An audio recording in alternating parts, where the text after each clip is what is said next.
بسم الله الرحمن الرحيم.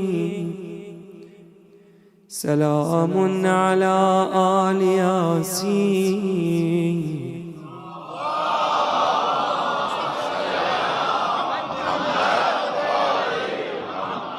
اے میری بہن تیرے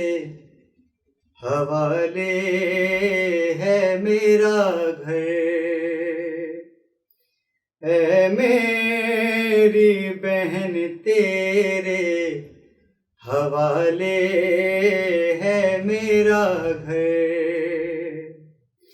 اللہ نگہبان تمہارا میری خواہر، اے میری بہن تیرے حوالے ہے میرا گھر، ہم کو نہیں جینا اس حال میں بہنا، سب قتل ہوئے ہیں بھائی ہے نہ بیٹا، اب گردن شبیر پہ چل جائے گا خنجر، اے میری بہن تیرے حوالے ہے میرا گھر، تم کو دم رخصت کرتا ہوں وصیت، اے ثانی زہرا اے جان رسالت، آنا نہ میری لاش پہ بے مقناع چادر، اے میری بہن تیرے حوالے ہے میرا گھر، اے میری بہن تیرے حوالے ہے میرا گھر، جب شب کی نمازیں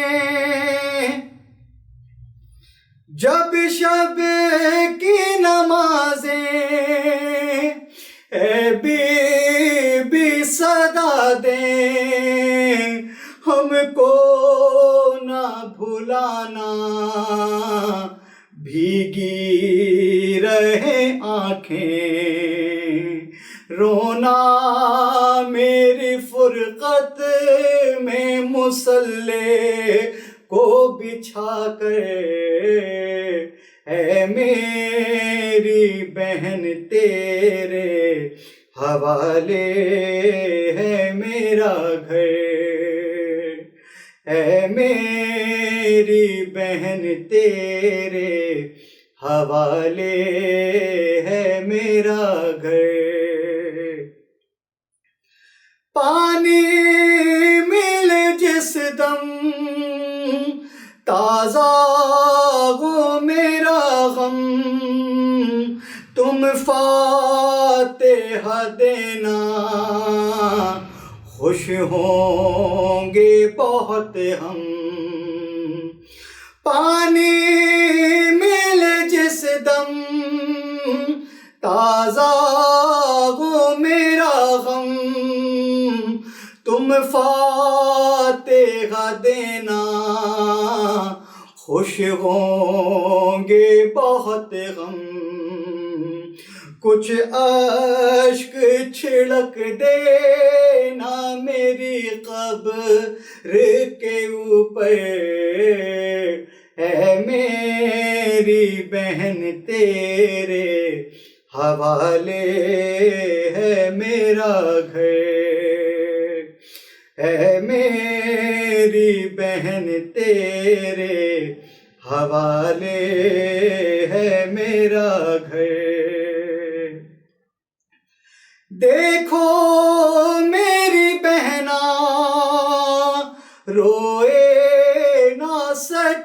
کہنا جب ہم کو وہ پوچھے اتنا اسے کہنا ہوتا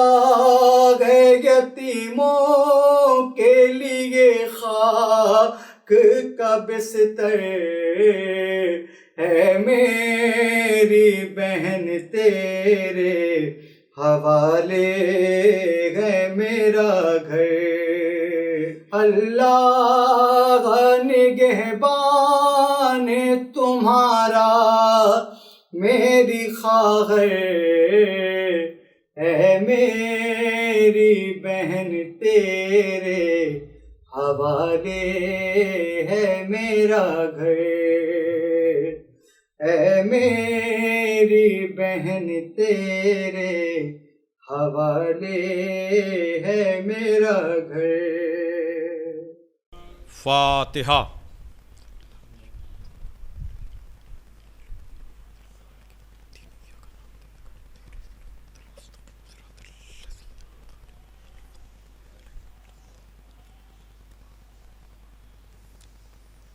اعوذ باللہ من الشیطان اللعین الرجیم، بسم اللہ الرحمن الرحیم۔ الحمد للہ الذی ہدانا لہذا وما کنا لنہتدی لولا ان ہدانا اللہ لقد جاءت رسل ربنا بالحق الصلاۃ والسلام علی النبی الامی العربی القرشی المکی المدنی البطحی الابتہی التہامی الضعف جیشات الاباطیل والدامغ صولات الازالیل مولن الحق بالحق ابی القاسم محمد وآلہ الطیبین الطاہرین المعصومین المظلومین الذین اذھب اللہ عنہم الرجس وطہرہم تطہیرا ولعنۃ اللہ علی اعدائہم اجمعین من الآن الی یوم الدین۔ اما بعد فقد قال علی علیہ السلام الا وإنا لكل ماموم اماما یقتدی بہ ویستضیء بنور علمہ الا وإن امامکم قد اکتفی من دنیاہ بتمرہ ومن تومہ بقرصہ الا وإنکم لا تقدرون علی ذلک ولكن عینونی بورعین و اجتہاد و عفت و صداد۔ صلوات دیجیے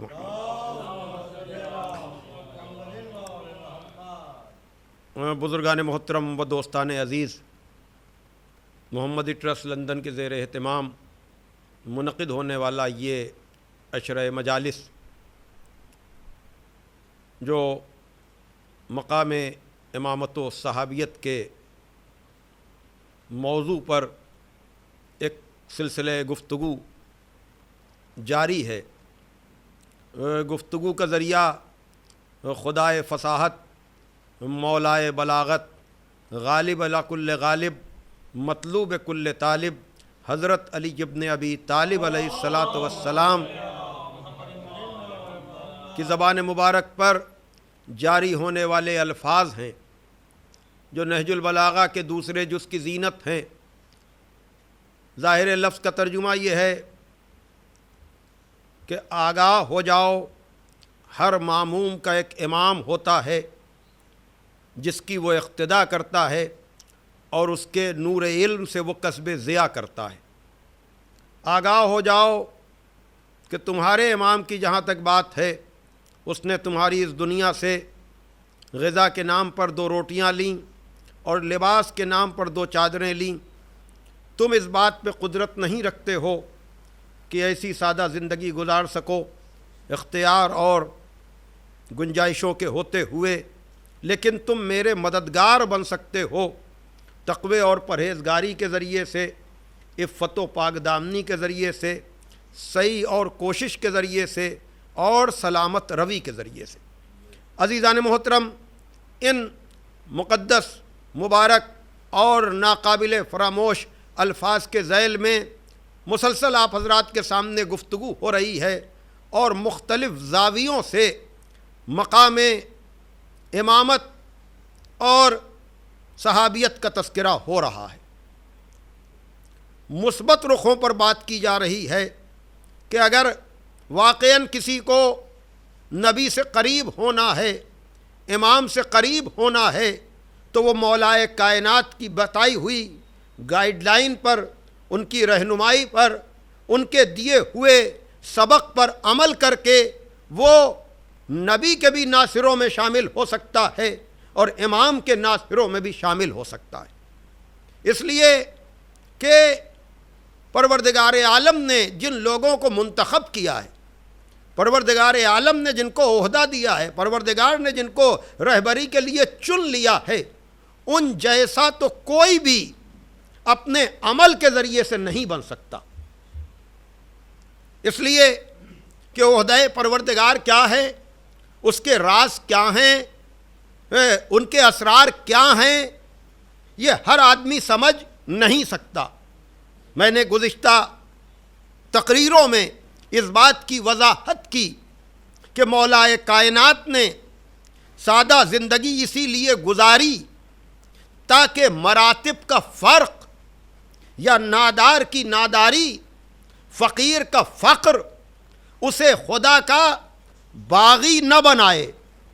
اس لیے کہ مخلوقات میں درجے ہیں اور یہ درجے نظام کائنات کی ضرورت ہے۔ اسی لیے مولائے کائنات نے اس عدل الہی کے مسئلے کو دو جملوں میں سمیٹ دیا کہ التوحید ان لا تتوہمہ والعدل ان لا تتہمہ۔ توحید یہ ہے کہ اس کے بارے میں وہم و گمان سے کام نہ لیا جائے، اور عدل یہ ہے کہ اس کے اوپر الزامات نہ لگائے جائیں۔ کیا مطلب؟ اس لیے کہ نہ سب کو ایک جیسا رزق مل رہا ہے، نہ سب کو ایک جیسے مواقع مل رہے ہیں، نہ سب کو ایک جیسی زمین مل رہی ہے، نہ سب کو ایک جیسا خاندان مل رہا ہے، نہ سب کو ایک جیسی قوم مل رہی ہے، نہ سب کو ایک جیسا قبیلہ مل رہا ہے۔ توجہ فرما رہے ہیں؟ اب یہ پروردگار عالم کے عدل کی بات ہے عزیزان محترم، اس کی عطا کی بات ہے جس کو ہر آدمی سمجھ نہیں سکتا، لیکن اس کے بھیجے ہوئے رہبروں نے سادہ زندگی اس لیے گزاری تاکہ کسی فقیر کا فقر اس کے فقر کی وجہ سے اس کو خدا سے دور نہ کر دے۔ صلوات بھیجے محمد وآل محمد تک۔ اور کل کی گفتگو متفرقات میں تھی، اس لیے کہ یہ امامت اور صحابیت کا موضوع اتنا وسیع ہے کہ جس کے لیے زیادہ سے زیادہ وقت چاہیے ہے، اور ذوالفقار نقوی صاحب نے مجھے 40 منٹ کا پابند بنا دیا ہے۔ اس لیے بہت سی چیزیں جو میں بیان کرنا تو چاہتا ہوں، لیکن مصائب کے باب تک آتے آتے مجھے ایک دم سے گریز کرنا پڑتا ہے، ولو یہ کہ میں اکثر یہ بات کہتا ہوں کہ گفتگو کے لیے 40 منٹ بھی بہت ہوتے ہیں، لیکن کبھی کبھی موضوع کی وسعت کی وجہ سے، موضوع کے مختلف جہتوں کی وجہ سے وقت کی کمی کا احساس ہوتا ہے۔ اس لیے کہ امامت کے اتنے رخ ہیں کہ 30-35 منٹ میں سیر حاصل گفتگو یا سیر حاصل بحث نہیں ہو سکتی ہے، اور پھر ان 10 دنوں میں بھی اگر اس کو پھیلایا جائے تو امامت کی عصمت پہ گفتگو کی جائے، یا امامت کے علم پہ گفتگو کی جائے، یا امامت کی شجاعت پہ گفتگو کی جائے، یا امامت کی طہارت پہ گفتگو کی جائے، یا امامت کی رفت پہ گفتگو کی جائے، یا امامت کی بلندی پہ گفتگو کی جائے، تو آئیے میں نہج البلاغہ ہی کا سہارا لوں تاکہ آپ تک یہ بات پہنچ سکے کہ یہ نہج البلاغہ کا 142 نمبر کا خطبہ ہے۔ میں بار بار عرض کرتا ہوں کہ نہج البلاغہ میں نمبرنگ کا فرق ہے، اس لیے میں نے جو رجوع کیا مفتی جعفر صاحب مرحوم کا جو ترجمہ ہے اس میں تو آپ کو خطبے کا نمبر 142 ملے گا، لیکن شاید انگریزی ترجمے میں یا دوسرے نسخوں میں یہ نمبر 144 بھی ہو سکتا ہے، لیکن جو باتیں میں بیان کروں گا اس سے آپ ان دو خطبوں کے بیچ میں ان مطالب کو جا کر تلاش کر سکتے ہیں کہ جب امامت کی عظمت اور اس کے رتبے اور مقام کی بات آتی ہے تو خدا کی قسم علی کے علاوہ کوئی دعوے دار بھی تو نہیں ملتا۔ توجہ فرمائیے گا کہ اگر مولا یہ کریں تم اس بات پہ قدرت نہیں رکھتے ہو تو دعوے دار بھی تو کوئی نہیں ملتا، اور اگر کسی نے کبھی دعویٰ کر بھی لیا تو سوائے ذلت کے، سوائے رسوائی کے، سوائے پست ہونے کے اور کچھ نہیں۔ اس لیے کہ ہم نے دیکھا کہ اگر علی کے علم کی برابری کے لیے تاریخ میں چند لوگوں نے دعوی سلونی کر بھی لیا تو ذلت و رسوائی کے علاوہ انہیں کچھ نہیں ملا۔ عزیزان محترم، تاریخ نے وہ مناظر دکھائے ہیں۔ نہج البلاغہ میں 2 مقام پر مولا کائنات کا یہ جملہ سید رضی علیہ الرحمٰن نے جمع کیا ہے کہ سلونی سلونی قبل ان تفقدونی، ہم زمین کے راستوں سے زیادہ آسمان کے راستوں سے واقف ہیں، ہم سے پوچھنا ہے تو پوچھ لو۔ ہاں، تاریخ نے کچھ نام بتائے اور جب دعویٰ کیا تو مردوں نے نہیں، بزم میں بیٹھی ہوئی ایک عورت نے پوچھ لیا کہ یہ دعویٰ تو میرے مولا کا تھا اور اس کا تتمہ یہ تھا کہ میرے بعد یہ دعویٰ کوئی نہیں کرے گا مگر وہ جو جھوٹا ہوگا۔ اب آدمی گھبرا گیا اور پریشان ہو گیا، کہا کہ اگر تو نے دعویٰ کر بھی دیا ہے تو میں تجھ سے یہ سوال کر رہی ہوں کہ یہ بتلا، علی کا باعجاز مدینے سے مدائن سلمان کی نماز جنازہ پڑھانے جانا صحیح تھا، یا مدینے میں چند قدم کے فاصلے پر ایک جنازہ پڑا رہا اس طرف متوجہ نہ ہونا؟ بھائی جگہ، اور پھر یہ دونوں بزم رسول میں بیٹھنے والے ہیں۔ ایک کا مسئلہ یہ ہے کہ علی اپنے کو مدینے سے مدائن پہنچا رہے ہیں اور ایک جنازہ چند قدم کے فاصلے پر پڑا ہے۔ دعوی سلونی کرنے والے سے، علی کی نقل کرنے والے سے وہ عورت پوچھ رہی ہے، یہ بتلا تو نے یہ دعویٰ تو کر دیا لیکن علی کا کون سا فعل صحیح تھا، مدینے سے مدائن تک چلے جانا یا یہاں متوجہ نہ ہونا؟ تو جواب تو کوئی تھا نہیں، اس لیے کہ جب ظالم و مظلوم ایک جگہ جمع ہو جاتے ہیں، جب راضی اور ناراضی ہونے والے ایک جگہ جمع ہو جاتے ہیں تو پھر آدمی کو جواب دینا مشکل ہو جاتا ہے۔ اس نے گھبرا کر کہا کہ تو یہاں بزم میں جو آئی ہے یہ اپنی مرضی سے آئی ہے یا اپنے شوہر کی اجازت سے آئی ہے؟ وہ بھی علی کی چاہنے والی تھی۔ کہا ہم سے تو بعد میں پوچھنا، پہلے ہمیں یہ بتا دو جنگ جمل میں جانے والی کے لیے تمہارا کیا خیال ہے؟ صلوات بھیجے محمد وآل محمد پر۔ اور پھر ایک اور نے دعویٰ کیا، یہ دونوں چیزوں کی تفصیل آپ کو مفتی جعفر صاحب مرحوم کے ترجمہ نہج البلاغہ میں مل جائے گی کہ جب ایک شخص نے دعویٰ کیا اور اعتراض کرنے والے نے کہا کہ یہ دعویٰ تو علی کا تھا، تو اس نے ولدیت کے ساتھ بہت سے علی نام لیے کہ فلاں ابن فلاں، فلاں ابن فلاں، فلاں ابن فلاں۔ کہا کیوں اتنا انجان بن رہا ہے؟ کیا تجھے پتا نہیں ہے کہ میں کس علی کی بات کر رہا ہوں؟ وہ علی جو ابو طالب کا بیٹا ہے، وہ علی جو رسول کا بھائی ہے، وہ علی جو زہرا کا شوہر ہے۔ یاد رکھیے گا، نام لینے سے کوئی علی نہیں بنتا، شاید اسی لیے قرآن میں ناموں کی بات ہی نہیں آئی، کردار بتا دیا، کردار سے بلندیوں کا پتہ لگا لو۔ صلوات بھیجے محمد والے محمد پر۔ ہاں، تو میں عرض کر رہا تھا نہج البلاغہ کے اس خطبے کا جہاں مولا کائنات ارشاد فرما رہے ہیں کہ این الذین زعموا انہم راسخون فی العلم دوننا، کہاں ہیں وہ لوگ جو یہ گمان کرتے ہیں کہ وہ راسخون فی العلم ہیں ہمارے علاوہ؟ کہاں ہیں وہ لوگ؟ میں نے کہا نا کہ اگر دعویٰ کیا بھی لوگوں نے تو سوائے ذلت و رسوائی کے انہیں کچھ نہیں ملا۔ اب یہاں یہ دیکھیے، یہ دعویٰ کرنے والا کس طرح سے کہہ رہا ہے، کہاں ہیں وہ لوگ جو یہ گمان کرتے ہیں کہ وہ راسخون فی العلم ہیں، وہ علم میں اترے ہوئے ہیں۔ توجہ فرمائیے گا، کسی میں علم ہونا اور ہے اور کسی کا علم میں ہونا اور ہے۔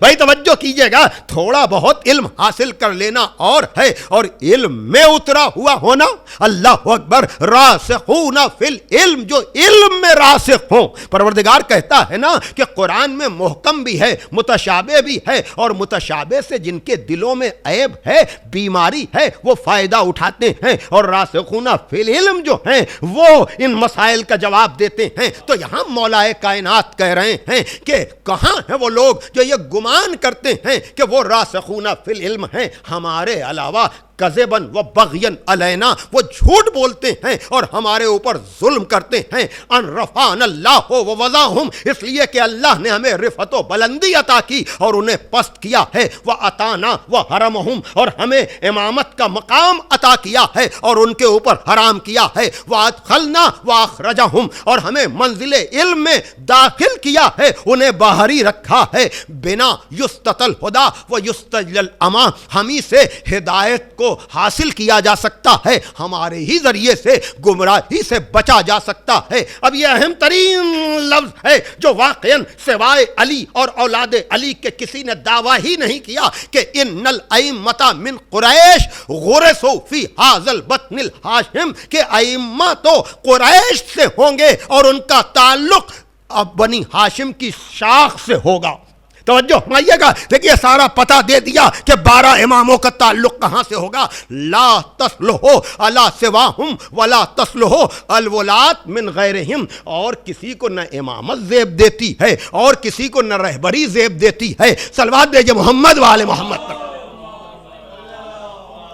اور کسی کو یہ چیز زیب ہی نہیں دیتی ہے، اس لیے کہ اگر کسی نے نقل کی بھی تو اسے مل کچھ نہیں پایا. اور یہاں میں پرسوں کی مجلس میں عرض کر رہا تھا نا کہ عہدہ الہی کے لیے سب سے بڑی اور بنیادی شرط علم کی شرط ہے. اور یہاں ہر مسئلے میں آپ اختلاف کر سکتے ہیں، لیکن علی اور اولاد علی کے علم کے سلسلے میں کوئی اختلاف نہیں ہو سکتا. میں نے چاند رات کی مجلس میں بھی آپ کو متوجہ کیا تھا کہ اور کسی کا اثر علمی آپ کو نظر ہی نہ آئے گا، لیکن نہج البلاغہ کی شکل میں مولا کائنات کے علم کا اگر کسی کو اندازہ لگانا ہے، جس کتاب کو دیکھ کر دنیا کے بڑے بڑے ادیب آج بھی کہہ رہے ہیں کہ یہ کلام ہمیں اس بات کا پتہ دے رہا ہے کہ یہ خالق سے تو نیچے ہے لیکن مخلوق سے اوپر ہے. صلوات دیجئے محمد وآل محمد پر.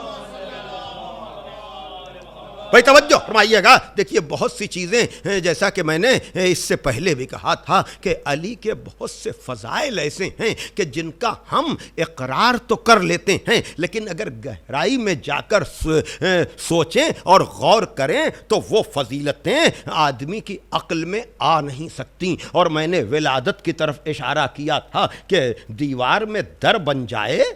توجہ فرمائیے گا، دیوار میں در بن جائے جس سے پتہ چلتا ہے. اور یہی نہیں بلکہ علی کے اس کلام کے بارے میں اسی لیے میں مسلسل گزارش کرتا ہوں کہ لوگ اپنے کو نہج البلاغہ سے وابستہ کریں، نہج البلاغہ فہمی کا ذوق اور شوق پیدا کریں تو ان کو دنیا کے مسائل کا حل ملے گا. اور پھر اگر اس کلام کو دیکھ کر کے آدمی یہ کہنے پر مجبور ہو رہا ہے کہ خالق کے کلام کے نیچے ہے، مخلوق کے کلام سے اوپر ہے، تو اگر اس کو فلسفیانہ انداز میں آپ سوچیں گے، منطقی انداز میں آپ سوچیں گے، تو آپ مجھے بتائیں خدا کے علاوہ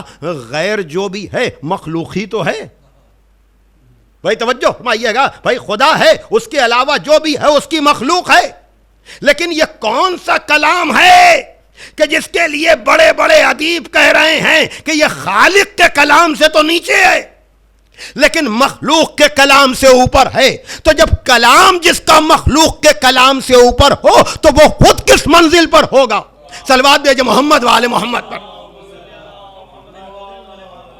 تو آئیے میں آپ کو اسی علم کی منزل پر روکوں گا، اس لیے کہ میں نے کہا نا کہ منزل امامت کے لیے، مقام امامت کے لیے، بزرگی کے لیے، کمال کے لیے اگر کچھ اور نہیں تو علم ہی پر اگر غور کر لیا جائے. اس لیے کہ جب میرے مولا سے پوچھا گیا کہ یا علی آپ کو اپنی کس فضیلت پہ ناز ہے، ہاں عزیزان محترم یقیناً آج اہم ترین گفتگو ہے اس عشرے کی کہ علی سے یہ پوچھا جائے کہ یا علی آپ کو اپنی کس فضیلت پہ ناز ہے. میں نے کہا کہ وہ جو یہ دعویٰ کرے کہ ہمارے علاوہ راسخون فی العلم کون ہو سکتا ہے، اس لیے کہ رفعت ہمیں دی گئی، بزرگی ہمیں دی گئی، ہمیں فضیلتوں میں داخل کیا گیا اور لوگوں کو باہر رکھا گیا. تو اب آپ مجھے بتائیں وہ جو فضیلتیں جس کا طواف کریں، جس کے لیے آیت اللہ خمینی علیہ الرحمہ نے عجب جملہ کہا کہ میں علی کے باب میں کچھ کہنے سے قاصر ہوں، اس لیے کہ جو جملہ الہی صفتوں کا مظہر ہو،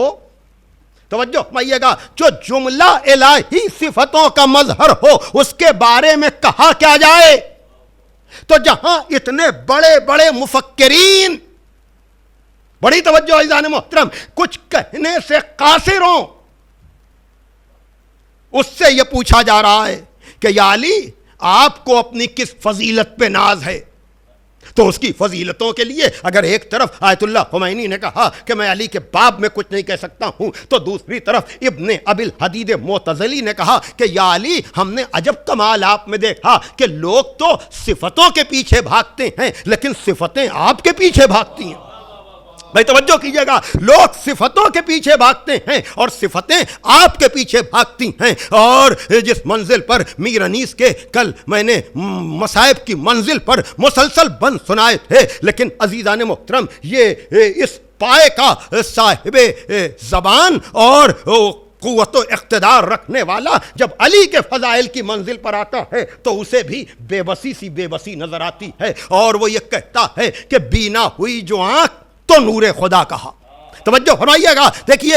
آج ذرا سا میں آپ کو سطح عمومی سے بلند کروں گا آپ کی فکر کو عزیزان محترم، کہ دیکھیے عجب طرح سے علامہ رشید ترابی مرحوم نے کہا کہ علی کا معاملہ یہ ہے کہ ہم ان کی حقیقت کا ادراک تو نہیں کر سکتے، جتنا ان کے بارے میں پتہ چلتا جاتا ہے اتنا کہتے جاتے ہیں۔ توجہ کیجئے گا، اسی بات کو میر انیس کہہ رہے ہیں کہ بینا ہوئی جو آنکھ تو نور خدا کہا۔ توجہ کیجئے گا، آپ کو اس میں جملہ ہے نا کہ مولا کائنات کہہ رہے ہیں ہدایت ہماری وجہ سے حاصل کی جا سکتی ہے اور دلوں کی اندھے پن کو ہماری وجہ سے روشنائی میں تبدیل کیا جا سکتا ہے، تو بینا ہوئی جو آنکھ تو نور خدا کہا، عقدہ کھلا تو عقل نے مشکل کشا کہا، مطلب ہوا حصول تو حاجت روا کہا، پایا در مراد تو بحر سخا کہا۔ توجہ کیجئے گا، عجب بیت کہی ہے، ظاہری میری گفتگو ایک طرف اور میر انیس کی یہ بیت ایک طرف، اور سارے مدح کرنے والوں کی مدح ایک طرف، میر انیس کی یہ مدح یہ بیت ایک طرف، کہ ہم خوش ہوئے، اتنا کہہ کر ہم خوش ہوئے کہ مدح کے دریا بہا دیے، ارے کیا بڑھ گیا جو بحر میں قطرے ملا دیے۔ صلوات بھیجے محمد والے محمد پر۔ یعنی مجھ جیسے ادنا خطیب سے لے کر میر انیس جیسے خدائے سخن تک علی کے باب فضائل میں اپنی مدح سے کوئی اضافہ نہیں کر سکتے، اور اگر کوئی دو چار فضیلتیں غصب کر لے تو علی کے باب فضائل میں کوئی کمی نہیں ہوتی۔ بھائی توجہ فرمائیے گا، لیکن اب اگر علی سے پوچھا جائے کہ یا علی آپ کو اپنی کس فضیلت پہ ناز ہے، تو جو بلندی کے اس کمال پر ہو اس سے اگر یہ کہا جائے، خدا کی قسم علی کے علاوہ کوئی جواب بھی تو نہیں دے سکتا، سوائے سلونی کا دعویٰ کرنے والے کے ایسے سوال کا جواب دے کون؟ ہاں عزیزان محترم، تو جب پوچھا گیا تو میرے مولا نے سورہ رات کی آخری آیت پڑھی کہ یقول الذین کفروا لست مرسلا قل کفی باللہ شہیدا بینی و بینکم ومن عندہ علم الکتاب۔ اے حبیب، اے میرے رسول، اگر یہ کفار تجھے رسول نہیں مانتے تو ان سے کہہ دو کہ ہماری رسالت کے لیے ایک اللہ کافی ہے، اور ایک وہ جو پوری کتاب کا عالم ہے۔ بھائی توجہ فرمائیے گا، دیکھیے ایک خدا گواہ ہے۔ اب آپ سمجھے کیوں کلام علی کو دیکھ کر یہ کہا جاتا ہے کہ خالق کے کلام کے تو نیچے ہے لیکن مخلوق کے کلام کے اوپر ہے، اس لیے کہ جو رسالت کی گواہی کی منزل پر خدا کے ساتھ ہو اسی کے کلام کو بھی یہ حق ہے اور اسی کو یہ دعویٰ کرنے کا حق ہے، اس لیے کہ جب علم کی صفت آ جاتی ہے نا تو دوسری صفتیں خود بخود کھنچتی چلی آتی ہیں۔ صلوات بھیجئے محمد والے محمد تک۔ ایک اور صلوات بھیج دیجئے آپ۔ ہاں عزیزان محترم، جب صفت علم آ جاتی ہے، اور یہ کون سی منزل ہے، یہ کون سی منزل ہے کہ کہا جا رہا ہے کہ اللہ کافی، اور ایک وہ جو پوری کتاب کا عالم ہے، گواہی کس کی دینا ہے؟ ارے امامت اور صحابیت کے فرق کو چھوڑیے، میں تو کہتا ہوں کہ بھائی پوری امت اور امامت کے فرق کو سمجھیے، بڑی توجہ، اس لیے کہ نہج البلاغہ ہی میں تو ہے کہ لا یقاس بآل محمد صلی اللہ علیہ وآلہ من هذه الامت احد، امت کے کسی فرد کو آل محمد پہ قیاس نہیں کیا جا سکتا۔ ہم اساس الدین و عماد الیقین، یہی دین کی بنیاد ہیں اور یہی یقین کے ستون ہیں۔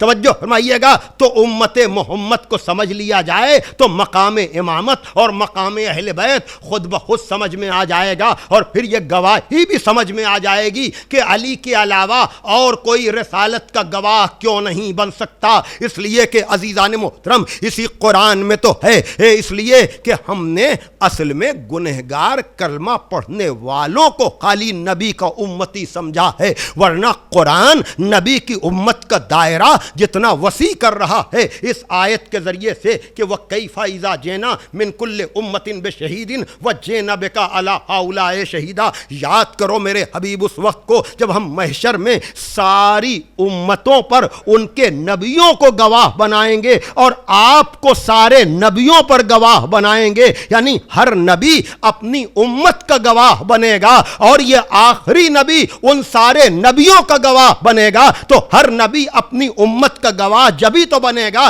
جب وہ امتیں اپنے نبی کی نبوت کا اقرار کریں گی، تو ان نبیوں کی گواہی آخری نبی جب ہی تو دے گا جب یہ سارے انبیاء آخری نبی کی نبوت کا کلمہ پڑھیں گے۔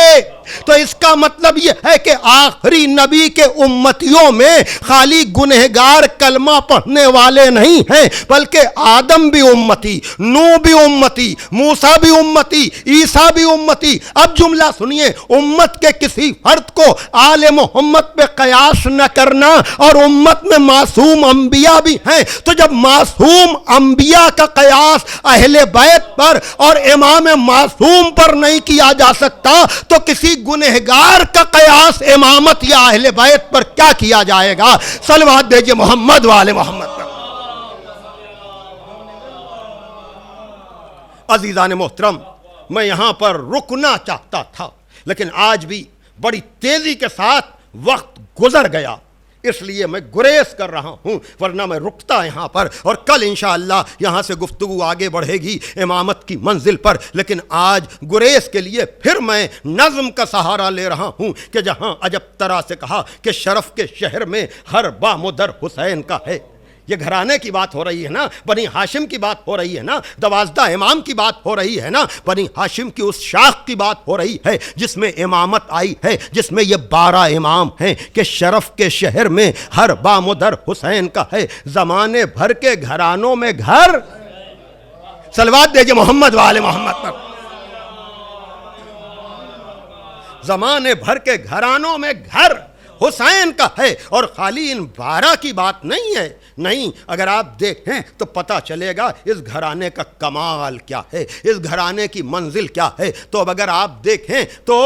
جب عزیزان محترم میں نے آپ کے سامنے اصحاب حسین کے مراتب کا ذکر کیا ہے، جون غلام حبشی کا بھی ذکر کیا ہے، وہ جس کے لیے مولا حسین نے خصوصی دعا کی تھی کہ اس کے چہرے کو منور کر دے اور اس کی پسینے کو خوشبو میں تبدیل کر دے۔ اور پھر میں نے جناب حر کے لیے کہا تھا کہ آخری منزل میں جو لشکر حسین میں شامل ہوا، جب اس کی حد، جب وہ فکر کی آخری منزل ہے تو خود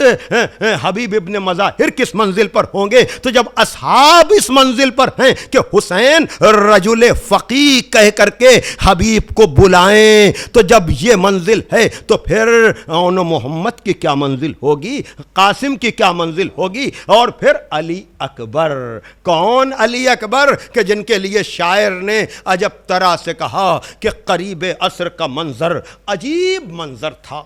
قریب عصر کا منظر عجیب منظر تھا، علی کا خون اکیلا خدا کا لشکر تھا۔ عجب مصرع ہے، علی کا خون کس کی بات ہو رہی تھی؟ بنی ہاشم کی، یہی تو ہدایت کرنے والے ہیں نا۔ علی کا خون اکیلا خدا کا لشکر تھا، میان لشکر اہل ستم علی اکبر، میان لشکر اہل ستم علی اکبر خدائے صبر کا بھیجا ہوا پیمبر تھا۔ خدائے صبر کا بھیجا ہوا پیغمبر تھا۔ ہاں، جب اس کو نمائندہ بنا کر کے حسین ابن علی میدان میں بھیج رہے تھے، کون علی اکبر جو ہم شبیہ پیغمبر ہیں۔ ہاں عزیزان محترم، کاش کبھی موقع ملے اور ہم فضائل کی منزل پر اصحاب حسین اور شہدائے کربلا کا ذکر کریں۔ اس سال میرا ارادہ تھا، لیکن اس تفصیلات میں میں چاہ کر کے بھی نہیں جا پا رہا ہوں۔ لیکن یاد رکھیے گا عزیزان محترم، میں نے اشارہ کیا ہے کہ اگر فضائل اصحاب حسینی بیان کیے جائیں تو اس کے لیے بھی عشرے ناکافی ہوں گے، اور شہدائے کربلا کی جہاں تک منزل ہے تو آپ اندازہ کریں امامت کی منزل تک پہنچے گا کون، امامت کی منزل تک جائے گا کون؟ وہ جو منتخب پروردگار ہے، وہاں تک رسائی کس کی ہوگی؟ اس لیے کہ حسین اپنے اس بیٹے کو بھیجتے وقت کہہ رہے ہیں اللہم اشہد علی ہؤلاء القوم، پروردگار تو اس قوم جفاکار پہ گواہ رہنا کہ اب میں اسے بھیج رہا ہوں جو صورت و سیرت میں اور رفتار و گفتار میں، خلق و خلق میں ہمارے نانا کی شبیہ ہے۔ دیکھیے علی اکبر کا ہم شکل رسول ہونا مقام تعجب نہیں ہے، بھائی رسول کے نواسے کا بیٹا ہے تو جانا ہی چاہیے اپنے نانا پر، لیکن کمال یہ ہے کہ حسین کہہ رہے ہیں کہ شکل و صورت ہی میں نہیں، رفتار و گفتار میں بھی۔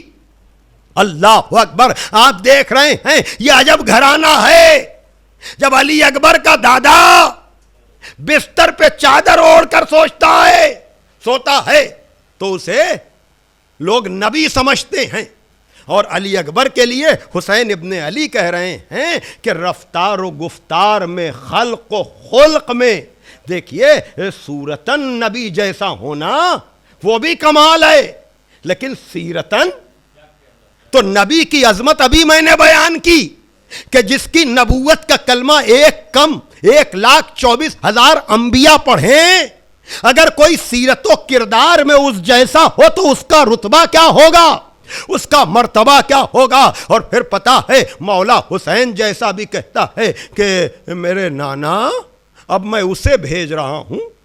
کہ جب مجھے آپ کی زیارت مقصود ہوتی تھی تو میں اپنے بیٹے علی اکبر کو دیکھ لیا کرتا تھا۔ ہاں عزادارو، آپ کو اندازہ لگا، اور پھر کون علی اکبر ہیں کہ جو اتنے رشتے ہیں جناب علی اکبر سے۔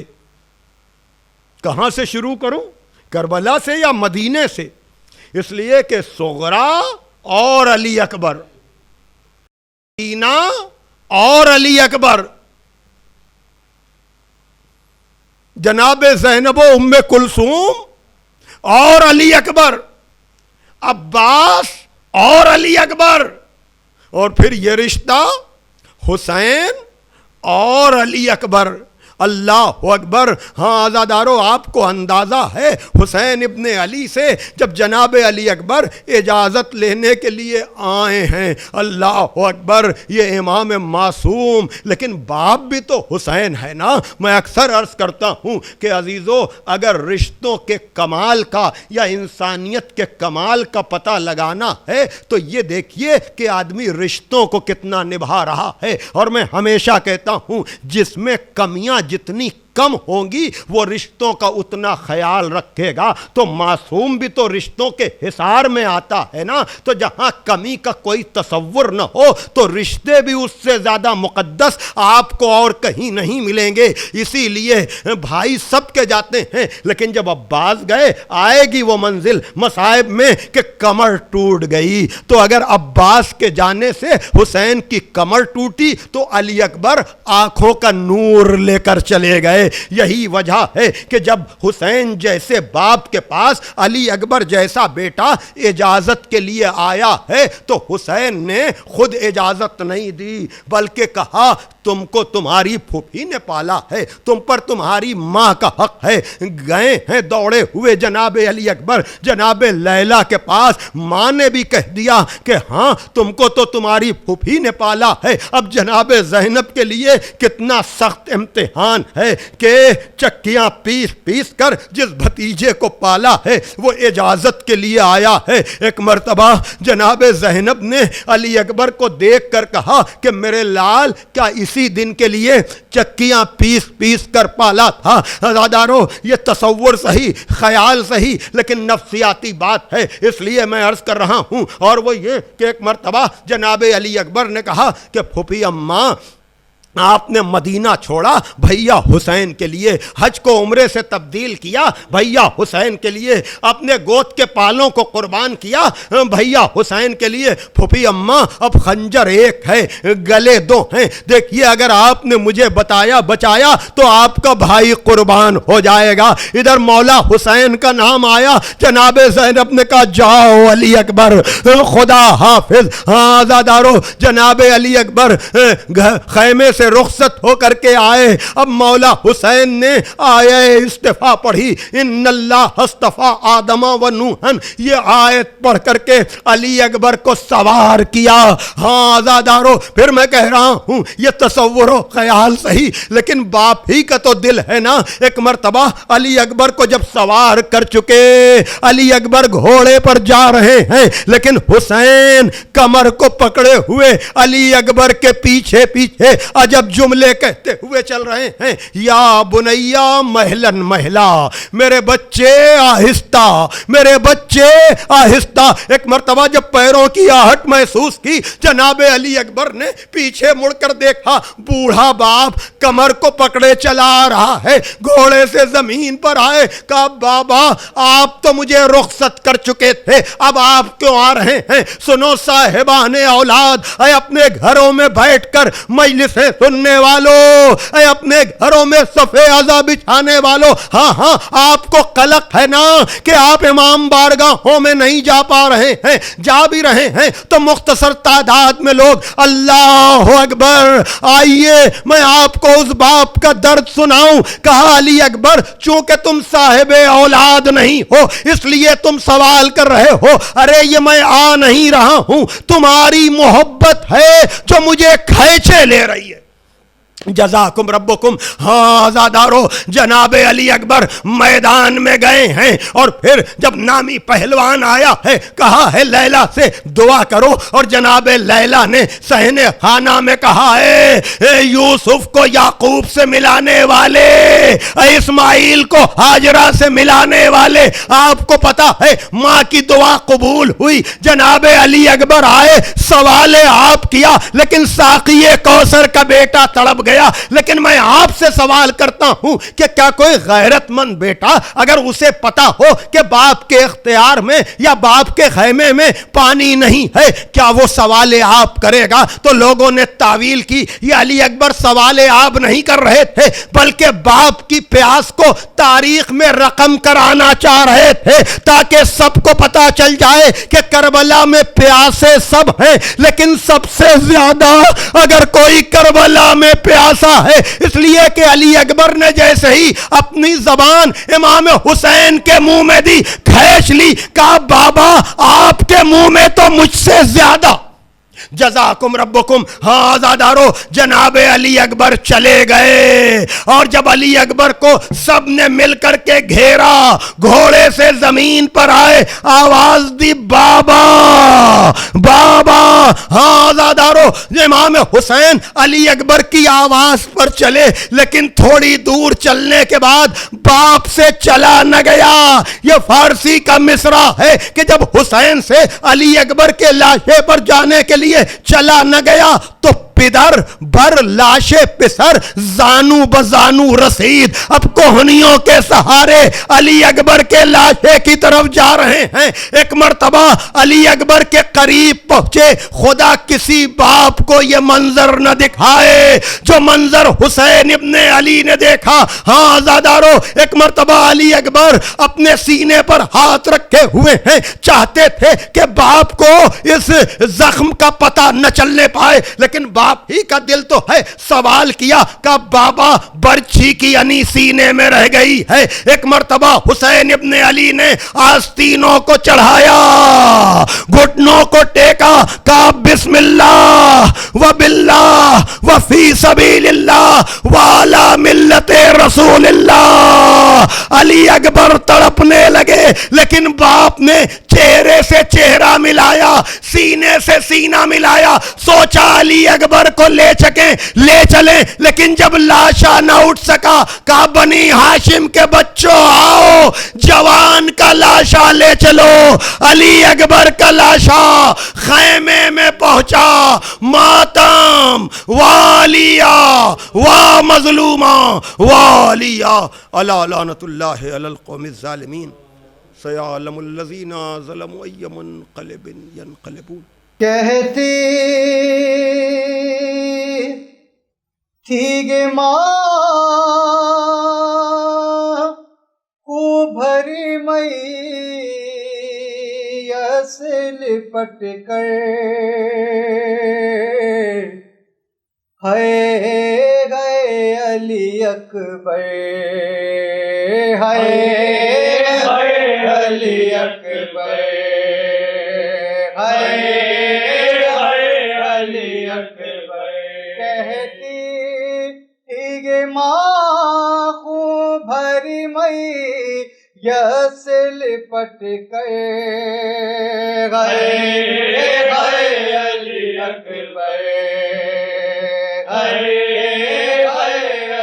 اکبر. ارمان تو پہناؤں گی پوشاک شاہانی, افسوس کے رات آئی نہ تجھ کو یہ جوانی, کیسا تھا مقدر, علی اکبر, علی اکبر. 18 برس پال کے پروان چڑھایا, ہو گے سوا لاغ میرا خون میں نہایا, کیا ہو گیا دل میں, علی اکبر, علی اکبر. ماں تیری جدائی میں بھلا کیسے جیے گی, مر جائے گی صغرا جو خبر تیری سنے گی, کیا میں کروں جی کر, علی اکبر, علی اکبر. اتنا تو ذرا ٹھہرو تمہیں دولہا بنا لوں, اور ایک جھلک صحرے کی صغرا کو دکھا دوں, بے چین ہے خاور, علی اکبر, علی اکبر. کہ میں 18ویں منت تو بڑھا لوں, پھر لے کے بلائیں تجھے جینے کی دعا دوں, صدقے ہو یہ مادر, علی اکبر, علی اکبر. پہلے تو ایک آواز پہ اٹھ جاتے تھے بیٹا, اب اتنی صداؤں میں بھی پہلو نہیں بدلا, اٹھو میرے دل پر, علی اکبر, علی اکبر. کہتی تھی ماں خوں بھری میاں سے لپٹ گئے, علی اکبر ہائے ہائے علی اکبر ہائے ہائے علی اکبر مار ڈالے گی مجھے تیری جدائی اکبر سن میرے لال ہے یہ ماں کی دہائی اکبر سن میرے لال ہے یہ ماں کی دہائی اکبر سن میرے لال ہے یہ ماں کی دہائی اکبر ماں بھلا کیسے جیے گی گے بتاؤ بیٹا اپنے سینے سے ذرا ہاتھ ہٹاؤ بیٹا موت سے پہلے مجھے موت نہ آئی اکبر مار ڈالے گی مجھے تیری جدائی اکبر سن میرے لال ہے یہ ماں کی دہائی اکبر اٹھو اٹھو اے میرے لال کے مارو تھی گئے یاد آتی گئی تیری جب بھی عذاب ہوتی ہے تیری آواز گے ماں بھول نہ پائی اکبر مار ڈالے گی مجھے تیری جدائی اکبر سن میرے لال ہے یہ ماں کی دہائی اکبر عجب واقع ہے زینب پہ غشی تاری گئے نوجوان لال کے سینے سے لہو جاری ہے یا قیامت کی گھڑی مجھ پہ ہے آئی اکبر مار ڈالے گی مجھے تیری جدائی اکبر سن میرے لال ہے یہ ماں کی دہائی اکبر کوئی اس عالم غربت میں ہمارا نہ رہا میں تڑپتی ہوں میرا کوئی سہارا نہ رہا ٹوٹ گئی بل میں میری ساری کمائی اکبر مار ڈالے گی مجھے تیری جدائی اکبر سن میرے لال ہے یہ ماں کی دہائی اکبر دشمنی کیوں ہے زمانے کو کہ شبیر کے ساتھ کربلا روئے گی اب ماں در دلگیر کے ساتھ روئے گی تجھ کو یہ دریا کی ترائی اکبر مار ڈالے گی مجھے تیری جدائی اکبر سن میرے لال ہے یہ ماں کی دہائی اکبر سن میرے لال ہے یہ ماں کی دہائی اکبر قد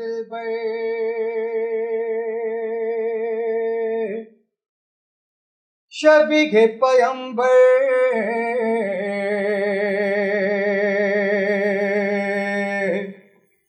ہے علی اکبر، ہے علی اکبر شاہ کا دل بھر شبیہ پیمبر، ہے علی اکبر، ہے علی اکبر شاہ کا دل بھر شبیہ پیمبر، ہے علی اکبر، ہے علی اکبر آگی نوحہ لیلا کے لب پر ہے علی اکبر، ہے علی اکبر شاہ کا دل بھر شبیہ پیمبر، ہے علی اکبر، ہے علی اکبر جب بھی مؤذن نے کہا اللہ اکبر، جب بھی مؤذن نے کہا اللہ اکبر، قلب پہ لیلا کے چلا یاد کا خنجر، قلب پہ لیلا کے چلا یاد کا خنجر، اور کہا رو کر ہے علی اکبر، ہے علی اکبر، ہے علی اکبر شاہ کا دل بھر شبیہ پیمبر، ہے علی اکبر، ہے علی اکبر آگے کی ارمان تجھے دولہا بناتی، یہی ارمان تجھے دولہا بناتی، پھول سے ہاتھوں میں تیرے کنگنا بندھاتی، پھول سے ہاتھوں میں تیرے کنگنا بندھاتی، رہ گئے ارمان خاک میں مل کر، ہے علی اکبر، ہے علی اکبر شاہ کا دل بھر شبیہ پیمبر، ہے علی اکبر، ہے علی اکبر جب کوئی صحرا مجھے دکھلاتا ہے بیٹا، جب کوئی صحرا مجھے دکھلاتا ہے بیٹا، بس تیرا چہرہ مجھے یاد آتا ہے بیٹا، بس تیرا چہرہ مجھے یاد آتا ہے بیٹا، اب تیری دلہن لاؤں میں کیوں کر، ہے علی اکبر، ہے علی اکبر شاہ کا دل بھر شبیہ پیمبر، ہے علی اکبر، ہے علی اکبر کیا پھوپھی زینب کا تمہیں حال سناؤں، کیا پھوپھی زینب کا تمہیں حال سناؤں، روتی ہے گھٹ گھٹ کے تمہیں کیسے بتاؤں، روتی ہے گھٹ گھٹ کے تمہیں کیسے بتاؤں، دے دو دلاسا تم انہیں بڑھ کر، ہے علی اکبر، ہے علی اکبر شاہ کا دل بھر شبیہ پیمبر، ہے علی اکبر، ہے علی اکبر کیسے تمہیں صبر کروں اے میرے بیٹا، کیسے تمہیں صبر کروں اے میرے بیٹا، مانگوں میں پتھر کا کلیجہ نہیں میرا، مانگوں میں پتھر کا کلیجہ نہیں میرا، اب جیوں کیوں کر تم سے بچھڑ کر، ہے علی اکبر، ہے علی اکبر شاہ کا دل بھر شبیہ پیمبر، ہے علی اکبر، ہے علی اکبر جب بھی کبھی ماں کو تو یاد آتا ہے بیٹا، جب بھی کبھی ماں کو تو یاد آتا ہے بیٹا، تیرا وہ ہنسنا مجھے رلواتا ہے بیٹا، تیرا وہ ہنسنا مجھے رلواتا ہے بیٹا، میرے یہ آنسو پہنچ دو آ کر، ہے علی اکبر، ہے علی اکبر شاہ کا دل بھر شبیہ پیمبر، ہے علی اکبر، ہے علی اکبر زبانوں پہ علمدار علمدار، عباس علمدار، عباس علمدار، اب تک ہے زبانوں پہ علمدار علمدار، عباس علمدار، عباس علمدار کہ شان سے بابا کا علم تو نے اٹھایا، عباس علمدار، عباس علمدار ہمت نے تجھے زندہ و جاوید بنایا، عباس علمدار، عباس علمدار اے فوج حسینی کے علمدار علمدار، عباس علمدار، عباس علمدار اے فوج حسینی کے علمدار علمدار،